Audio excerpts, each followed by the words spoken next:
take that as yes.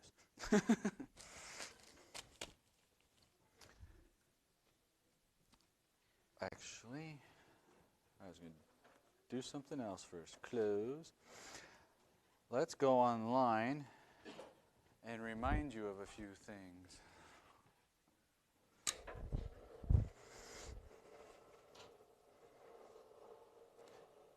Pull up WebAssign.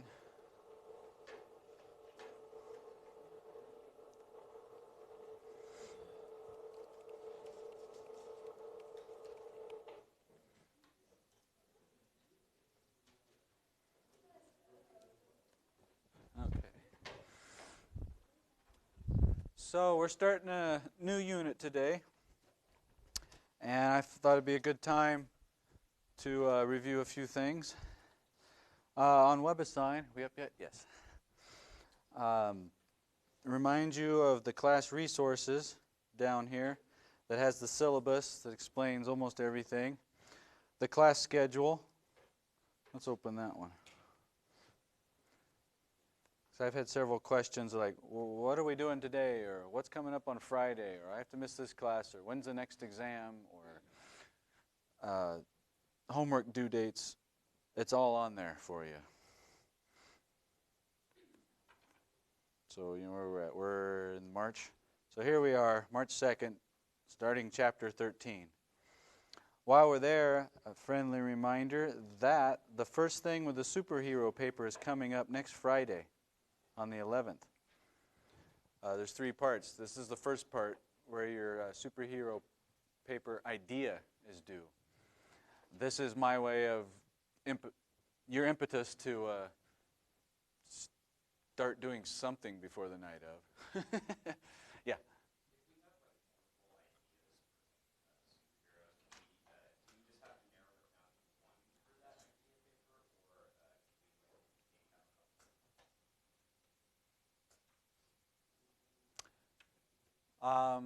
If you haven't narrowed it down yet for a number of ideas, I'll say this.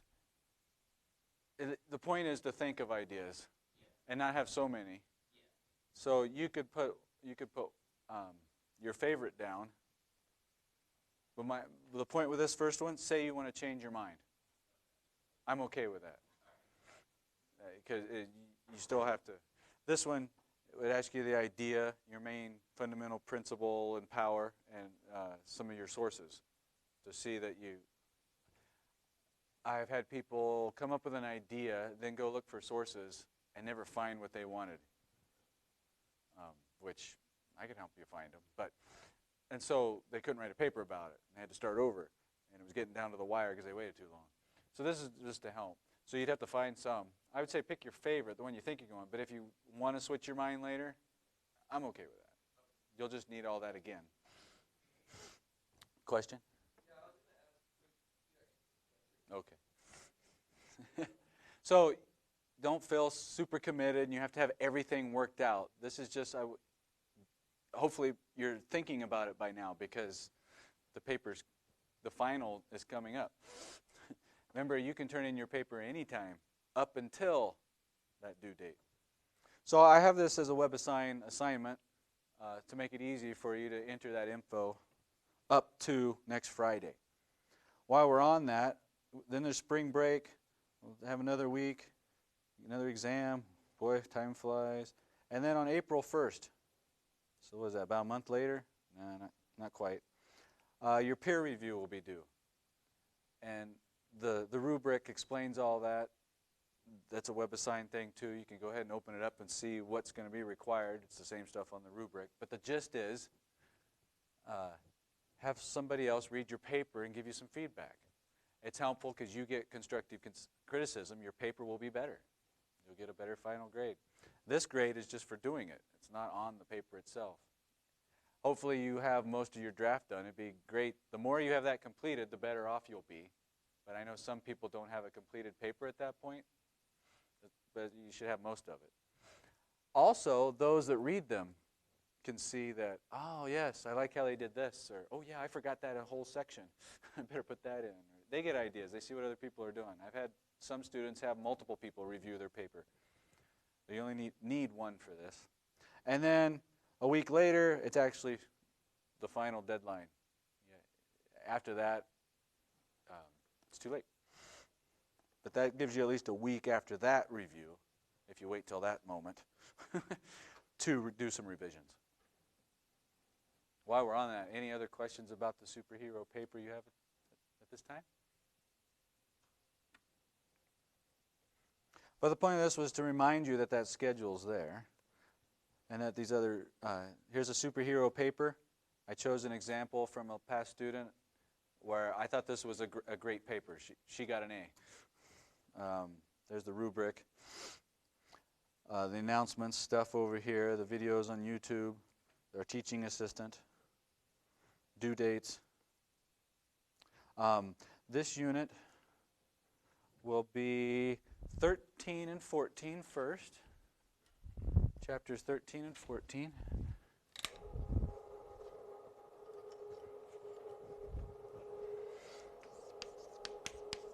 It's on liquids. 14 is on gases. And then we skip. I don't want to write it wrong. Oh. And again, that's on here, so when you forget, 22, that's what it is. Electricity and magnets, static, electricity, and currents.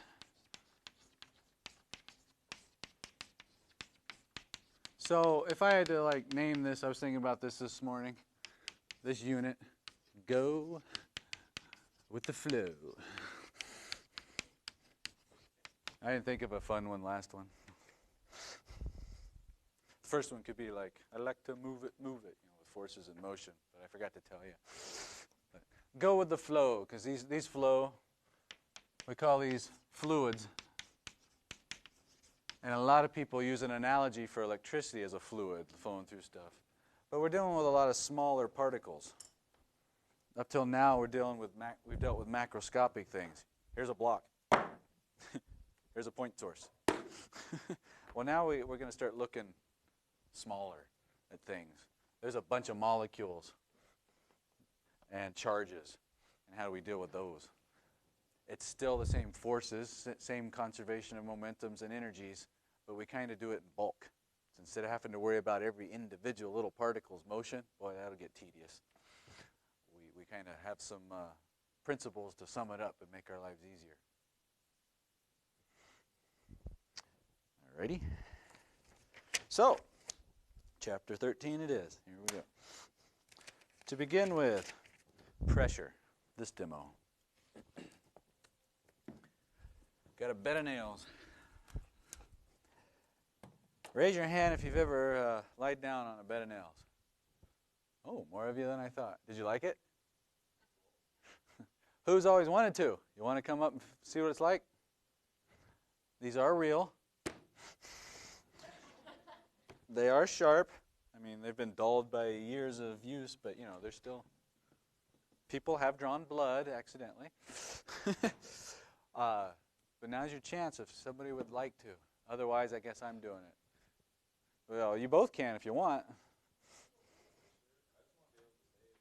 Well, come on down then. Michelle, you can try it too if you want. You're really looking forward to it. So, as you guys are preparing, this is my suggestions. And you know this. Your gut already tells you this. This will be our first law. You can come on down. Do I want to put all my weight on this nail? But do you think I'd be having you do this if it wasn't safe for all of them? So as you're getting onto it, try not to lean on just a few nails. So I suggest people kind of support themselves, move slowly, and kind of waddle your way on. That way you can ease on. Because if you just kind of sit first, you might not like it. So come on over here. Got a stool for you. Starting to reconsider. This is I just want you to realize this is real, so be careful. There's a pillow for you.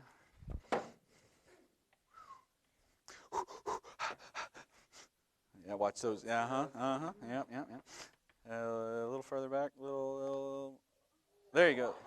That ought to make the pillow. think your head will reach that just fine then. There you go. Feels good? Oh, yeah, because I get mixed reactions. Would you say you're in pain? No. No. Are you comfortable? Sure. Feels like acupuncture. Acupuncture. I usually tell people, it doesn't hurt. I'm not in pain. We're not puncturing his shirt. I don't see any blood yet. But I don't find it comfortable. These people that sleep on these, I'm not for that. You want to try the top? You want the top? All right, go ahead and stretch your legs down a little. And you can hold this. Fine, huh? See, you're good. Okay, we'll let him up. Come up slowly. Come up slowly. Good job. Yeah, I see no holes whatsoever. Want to? After that, are you worried now? I'm a little worried. Oh, come on. So, the idea here is we have weight. There's a force down. We've covered that a lot. There's a difference, though, between weight and force and pressure. So we'll go slowly. Get a hand on the sides. Don't catch these. That'd be bad. So gym day last night, I did my arm. Oh. Well, just go slowly. Okay. You should be a little further, a little further, so you can have the pillow. There you go. See, we're good. All right. There you go. What do you think? Painful? No. Comfortable? Not. You want the top? No. Okay. Do you want to stay? How long do you want to stay here? No. Okay. Slowly, slowly. Slowly. It's more just when people slip. That's good. No, I'm not slipping. Great. Not on that. So, thank you. So yeah, I've laid on this. I've had this on top of me, and a student stand on it. The idea is it adds more weight. Yes, more force is on me. Would any of you, just a board, not nails, would any of you let somebody stand on a board on your chest? Does that scare you too much? Raise your hand if you think, maybe. Yeah, it's more weight, but you could handle it. In reality, this is no different. In other words, what I feel when that person's on my chest is just their weight. It doesn't make this much worse because I'm spreading this weight over a large area. There's many nails instead of just one. And force over area is pressure. So yeah, if you just did one nail, sure, there's enough pressure to puncture because the force is over a small little area, and it all feels it. We call that the pressure there is large. But if you spread it over all of these nails, the pressure is significantly decreased, enough that we can lie on it without dying. Comfortable? Probably not, but there you go. So, now you can say you've done it. So let's write that on the board, what pressure is. So that concept will go through 13 and 14. Pressure, capital P. I know momentum was P. Force over area. That's our relationship. It should make sense to you. Remember, equations are just guide to our thinking. Shall I get to that? So, sure, you put another person on top of you. Yeah, that's going to increase the pressure because there's more weight on you. Makes sense. But if you increase the area, this ratio goes down. There's less pressure. You guys know this. Would you like to get stepped on by a high heel? Somebody lost this. They left it in the lecture hall. Just one of them. So I'm using it as a demo now. But like, a female's weight, and you have all their weight right there over that small area, that's a lot of pressure on your toe. That's going to hurt. You're not changing the female's weight, but you are changing the pressure exerted on that area. Likewise, in the snow. Okay, all your snowboarders. Oh, there's got to be. We're in Utah. There's got to be snowboarders, skiers. Yes, back there. You don't sink in the snow, but if you get out of them and just put all your weight on one foot, a smaller area, you're more likely to go in. That's what's going on here. Okay. So numbers to it. Here's a block.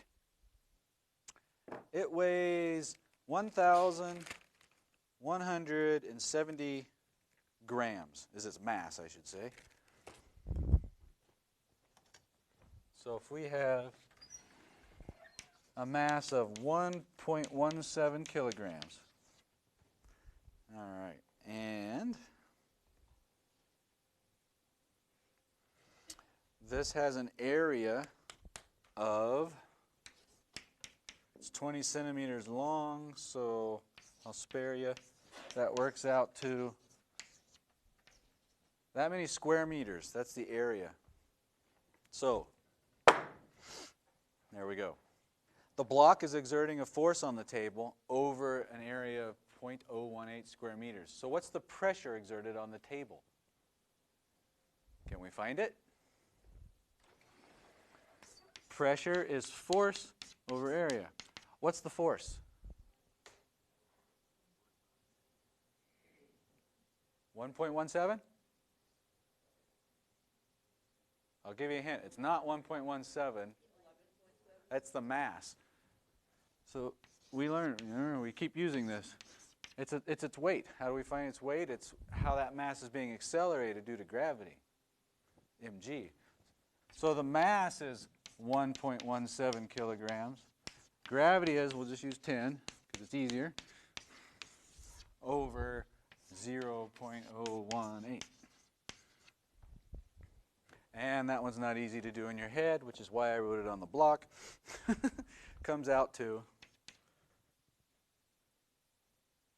639 kilogram meters per second per square meter. Blah, blah, blah, blah. What's a kilogram times a meter per second per second? A newton. So you can think of it as newton per square meter. And that one gets a name as well. 639 pascals. Another scientist's last name.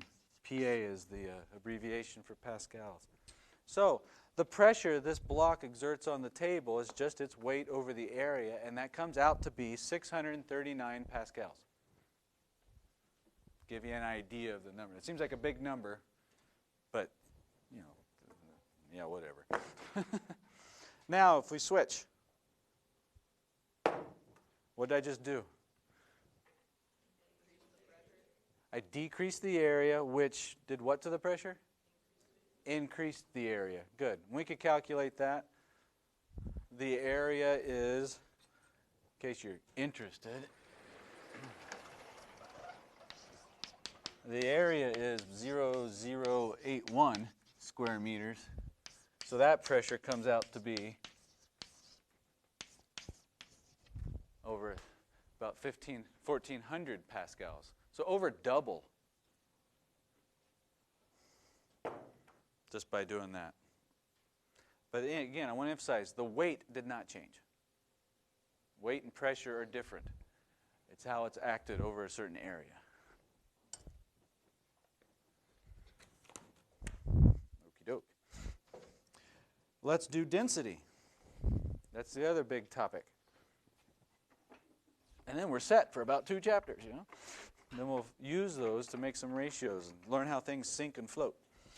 So here's my origami boat I made out of aluminum foil. Sink or float? Geniuses. All right. Now, this has a certain density. The water has a certain density. Do you guys remember from grade school what density is? How much liquid weighs? I'm just going to go with that. How much liquid weighs? So that would be a weight, and that would be a force. So you're close, but it's not just a weight. There's more to it. Let's add to that. The mass determines the weight, but the volume seems to matter. Yes, it is that ratio. Anybody else want to add to that? Say it again. in a certain area, in a certain volume. Yes. Yeah, how much space it takes up. Density has something to do with that.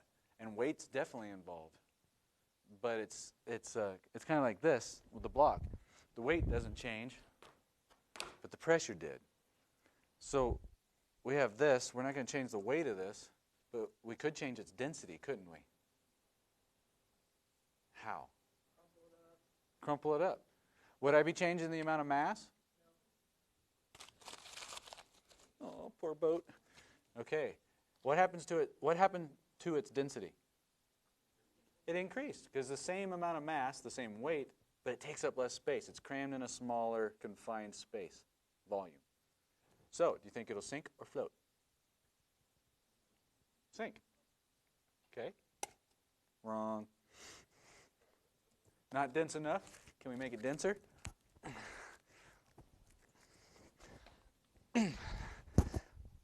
Okay. Should it sink now? Is it more dense? Absolutely. No. It's still not more dense than water. Things sink when they become more dense than the liquid around them. Okay?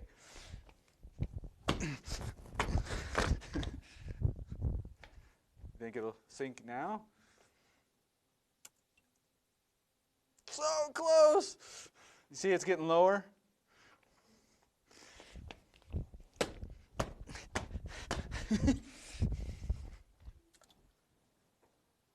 All right. So, yeah, we just keep increasing its density, and finally it's sunk. And that surprisingly hurt my heel more than I wanted it to. So I learned this one from my daughter's elementary school teacher as well. This is how she had them remember density. I just love density because it's mass over volume. That's what it is. Density is mass over volume. Big V, not velocity. That's our guide to thinking. If you increase the mass, you're shoving more matter in the same space, so it's going to become more dense. Or if you have it take up less space, like we just did, it'd be more dense. So there's that equation. So a lot of people, when you're working through these problems, again, don't get weight. Just because it's heavier doesn't mean that it's less dense or more dense. It depends on, well, you know this. A big battleship, right? Aircraft cruiser. That's not what they're called.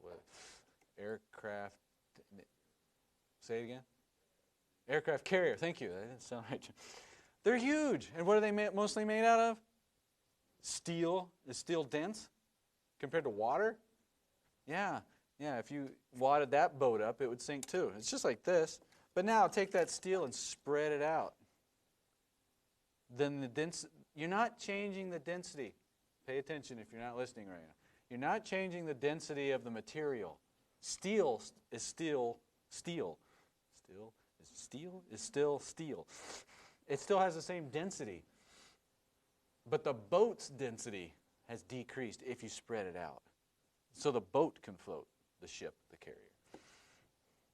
So try not to get tangled, the difference between mass and weight and density.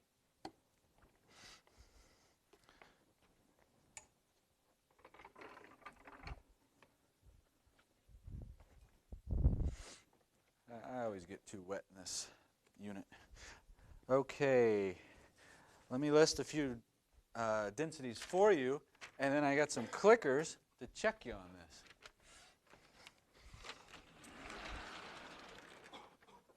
Because this is the fundamental here for 2 chapters, so I want to make sure we're getting it right. Here's some densities. The density of air is 1.2 kilograms mass per volume, cubic meters. For comparison, helium, like a helium balloon, 0.1. Water, 1,000. Ice. You think ice is more dense or less dense than water? Less. It floats. So it's not quite 1,000. 919. Seawater. What's different about seawater? Yeah, you add salt to it. So do you think it's more dense or less dense? More matter in the same volume should increase the density. And it is slightly. So there's more in your book and online, of course, but give you an idea for this stuff.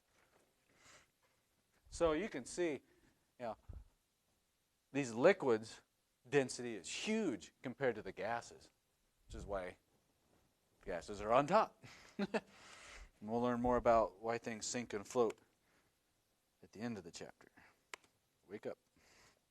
All right, get your clickers out, and let's see how we can process this. I came up with 4 questions.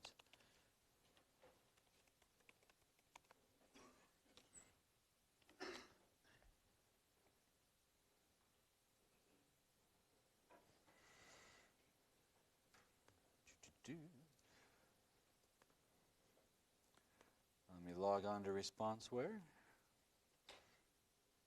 Start session. Close.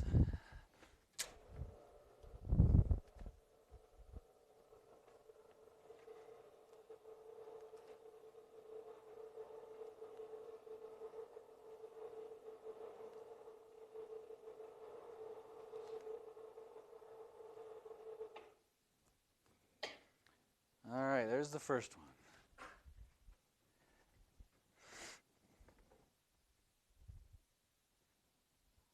Yeah, got ahead of myself. We already answered this one. We'll see if you remember.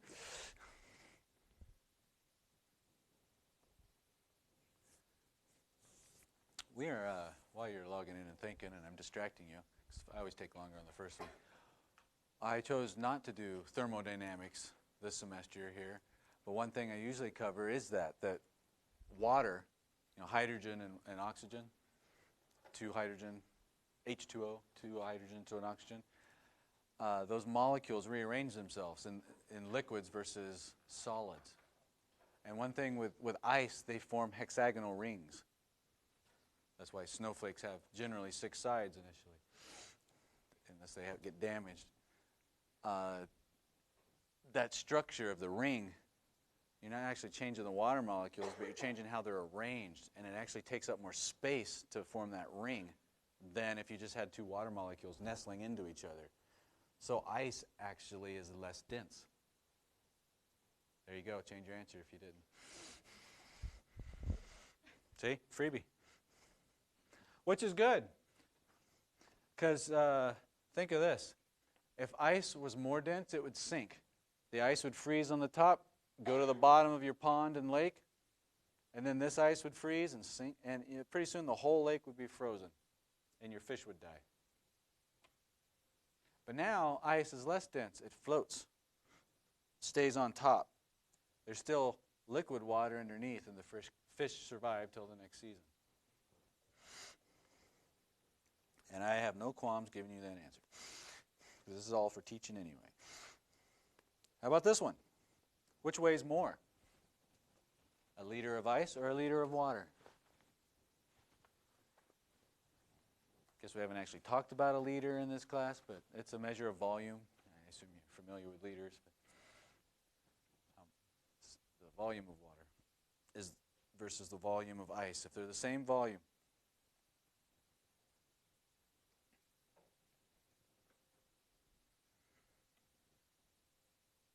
ten, 9, 8, 7, 6, 5, 4, 3, 2, 1. Meh. Not quite as certain. They have the same weight, most of you are saying. Okay. I'm going to have, this is a good one. I want you to discuss this with your neighbor. 33 and 50. And I'll give you one clue to see if you agree with that or not as you reconsider, and that is density is mass over volume. And your other clue is the answer to the first question.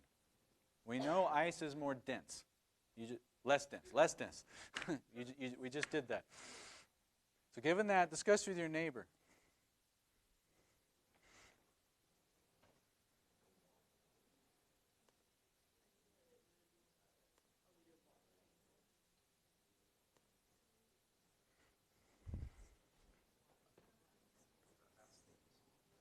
And the poll's open, so you can vote again. I'm curious if this one will adjust or not. This is the reasoning part. I give you info, and then you got to apply it and put it together. What do you think, Kira? I think water. So you didn't choose C. You were one of the others, huh? Okay.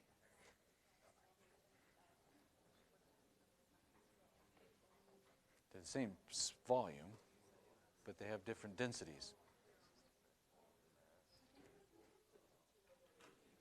So could they have the same weight? You're obviously leaning towards not. So why did you say water had more weight than ice?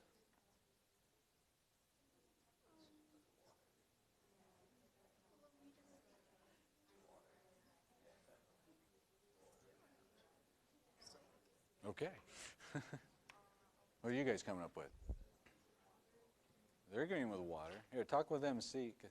She's feeling water too. Can you explain why you're thinking water? She's not quite formulating. It's difficult, so that's why I'm having you. What are you guys leaning towards? B. Leaning towards B, water. Can you explain it to each other? You understand why, or you just? She's really good at it. All right. How about you guys? You're what? Oh, shoot. Well, what are you guessing anyway? B? Well, anybody not B? Oh, you guys have coalesced onto B? Well, 10, 9, 8, 7. Did it work yet, Stephen? You can write it on a piece of paper and hand it in at the end. 5, 4, 3, 2, 1. There was more of you out there. Last chance to get your vote in. Yeah, a whole lot more of you switched to B. Did I mess you up? I did not. You're right! Good, I had a few of you. Don't put them away yet. I just want to do the lights. So here, let's rearrange this. Volume. So that's going to be mass over density. Mass over density. Just rearranging it. Well, who's more dense? You have one that's more dense and one that isn't. So to keep this ratio the same, this will have to have more mass. The one that's more dense is water. So it's going to weigh more. There's more matter there. If they take up the same amount of space. So again, if you have the same 1 liter of each, well, water is more dense. So you've crammed more stuff in that same space. So yes, it'll weigh more. All right. Which of these has a greater density?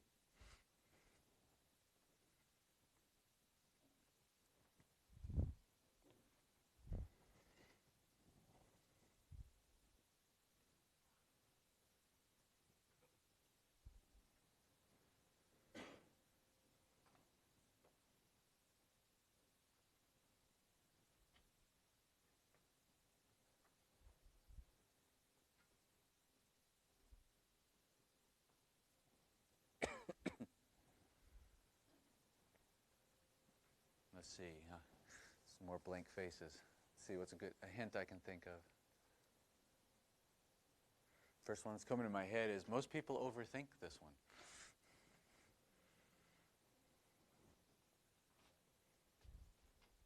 Yeah. Do we need the volume? Obviously not.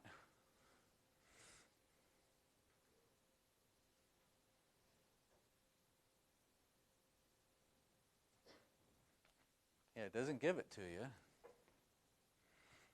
Well, let's see what you guys are getting at. 10, 9, 8, 7, 6, 5, 4, 3, 2, 1. Whoa, split again. Well, I'll have you talk again then. All right.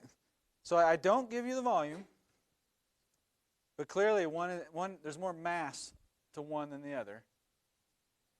Do I give you densities?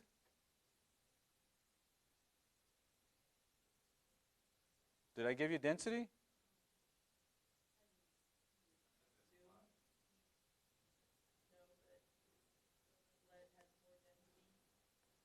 So you think lead is more has more dense? Has more dense. Is more dense? It's more dense. So no matter how much or how little you have in terms of mass, the volume, the density will remain the same.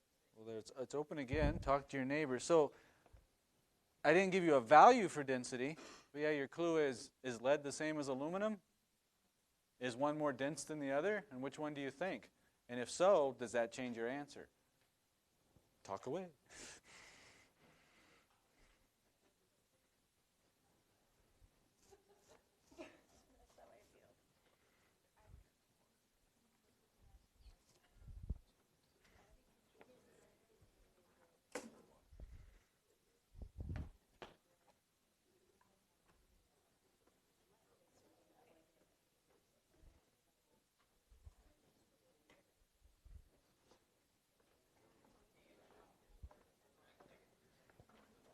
That's how I feel. What are you guys thinking? We were just talking about how lead would probably be more compact, is the word we used. Okay. So that helps us determine that the volume in the upper and bottom would probably be smaller. Okay. So now you're using your So we're kind of life just- skills yeah, to blend with physics. Yeah, and we said that the aluminum would probably be spread out over a greater area, right? Because it would be for 1,000 kilograms. That's a huge volume. Gotcha. Gotcha. That's how we came All up right. with that. Good, good. 10, 9, 8, 7, 6, 5, 4, 3, 2, 1, 0. Where are you all at? There's 5 more of you. 3, 2, 1. Meh. Oh, we did switch. Lead it is. What fascinates me is almost always, just by talking, the class gets closer. I have one more. So it switched more to the right answer. So basically, it's lead versus aluminum.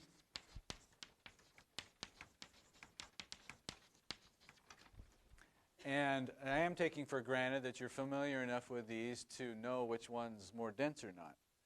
I think most of you would agree they're not the same thing, so they probably have different densities.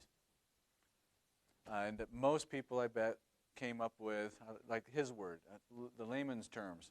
Lead is more compact. It seems more dense because usually when you deal with lead, it's a lot heavier. And that is correct. This is way more dense than aluminum. A lot more dense.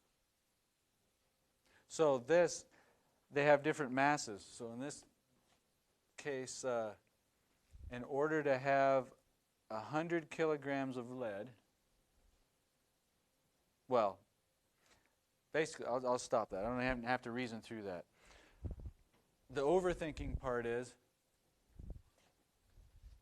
lead's more dense. Lead is lead. Period. Aluminum is aluminum. Period. If you spread lead out, you could make a boat and it could float, but it's still lead. And the density of lead doesn't change. Aluminum, like that. We changed it out and changed the density of the boat. But we didn't change the density of the aluminum itself. You with me? So who cares how much of it you have? 100 grams or 1,000 grams? Lead is still lead and is always more dense than aluminum. Now what you want to think is, if you had the same size or the same amount of it, let's say you had the same amount of it. That's big. Now that we have mass and volume. Let's say you have the same mass of each one. Who's going to take up more space if you have the same mass of each one? Who will take up more space if they had the same mass? If they had the same mass and they took up the same space, they'd have exactly the same density. Lead's always more dense than aluminum because it's lead. What's more dense mean? It means you're cramming more stuff in the same amount of space. So if they had the same mass, if you had 1,000 kilograms of lead and 1,000 kilograms of aluminum, this one would have to take up more space because it's less dense. You can't cram it all in the same amount of space because it's aluminum. Not the boat. You might be thinking of the boat. But the material itself you don't change. You can reform it. Questions, concerns about this one? Does it make sense now? Okay. Believe there's one more. Yes. All right. Which of these is more dense then? 10 kilograms of water or 1,000 kilograms of water?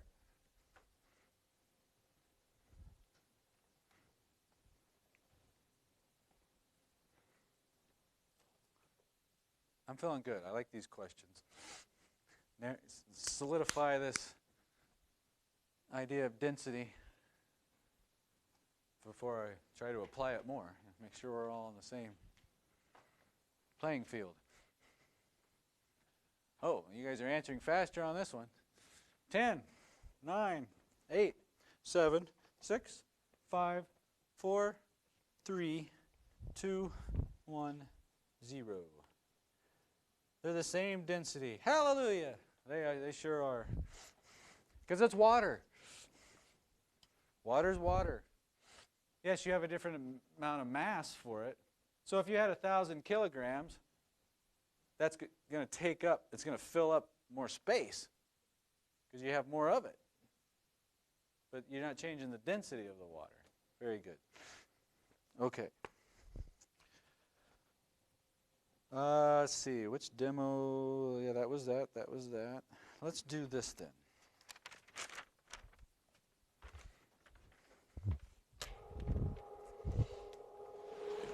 Let's put the two together.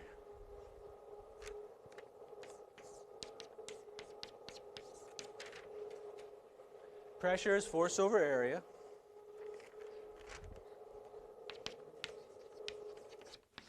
That's mg over A. It's weight over the area. Well, with fluids, we like it to deal more with not the individual mass of the particles and how much you have it, but this density allows us to use things because we don't necessarily care about its weight. And we don't necessarily care about its volume, but how they're interrelated, that relationship of mass over volume, density. So we start writing mass in terms of density. Let's see, if we rearrange this, the mass is density times volume. It's the same thing. So I'm going to put that over here for mass. Density times volume.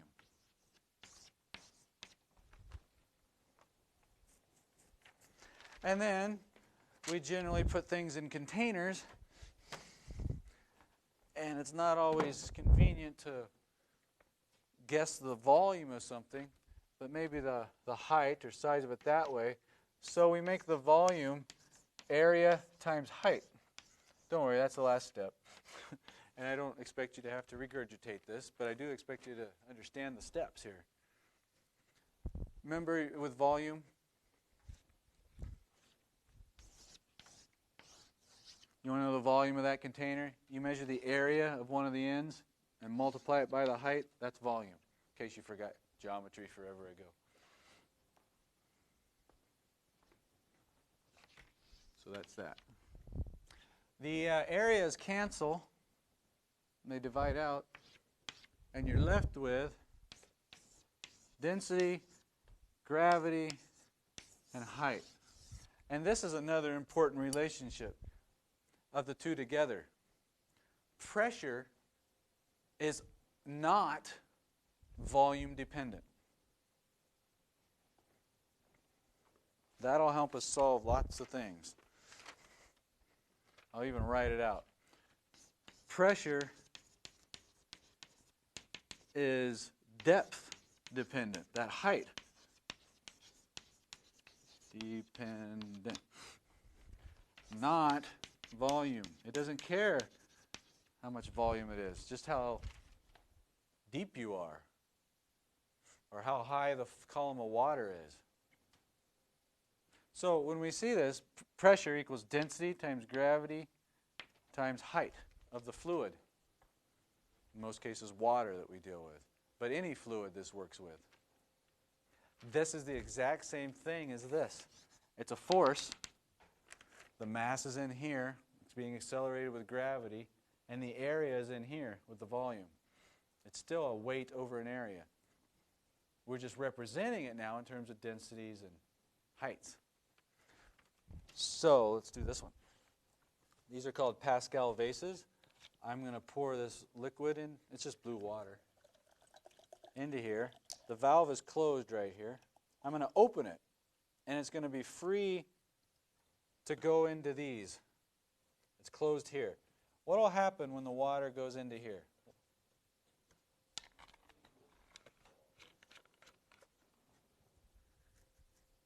Let's do it. Open it up.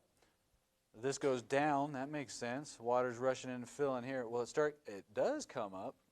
What's pushing it up? A force acting over an area. So there must be an increased pressure down here. What's causing that pressure? What caused it to come up? What pushed it? Yeah, the weight of this water acting over this area. The height of this. Density of water, 1.2. I buried it. Oh, here it is. Gravity, 10. Height, I don't know, 15 centimeters, 10 centimeters. So you can figure out what that pressure is down there. And that pressure here pushes the water up. How does it know how high to push it? Yeah, until it pushes back, until the forces are balanced, or in this case, pressures are balanced, equal on both sides. Okay, due to this, we have that pressure at the bottom pushing up. What's causing the pressure pushing down? The same height of water. This column of water is exerting pressure down here. How much? Well, it's still water. Still gravity, and it's the same height. The exact same pressure this causes is balancing the pressure this causes. So they all go to the same height. But notice, this is holding a lot more volume. People think, oh, this weighs more. Yes, it does weigh more. So what? Pressure doesn't care about how much of it you have. It acts that weight over area. And so the pressure here, here, here, and here is exactly the same.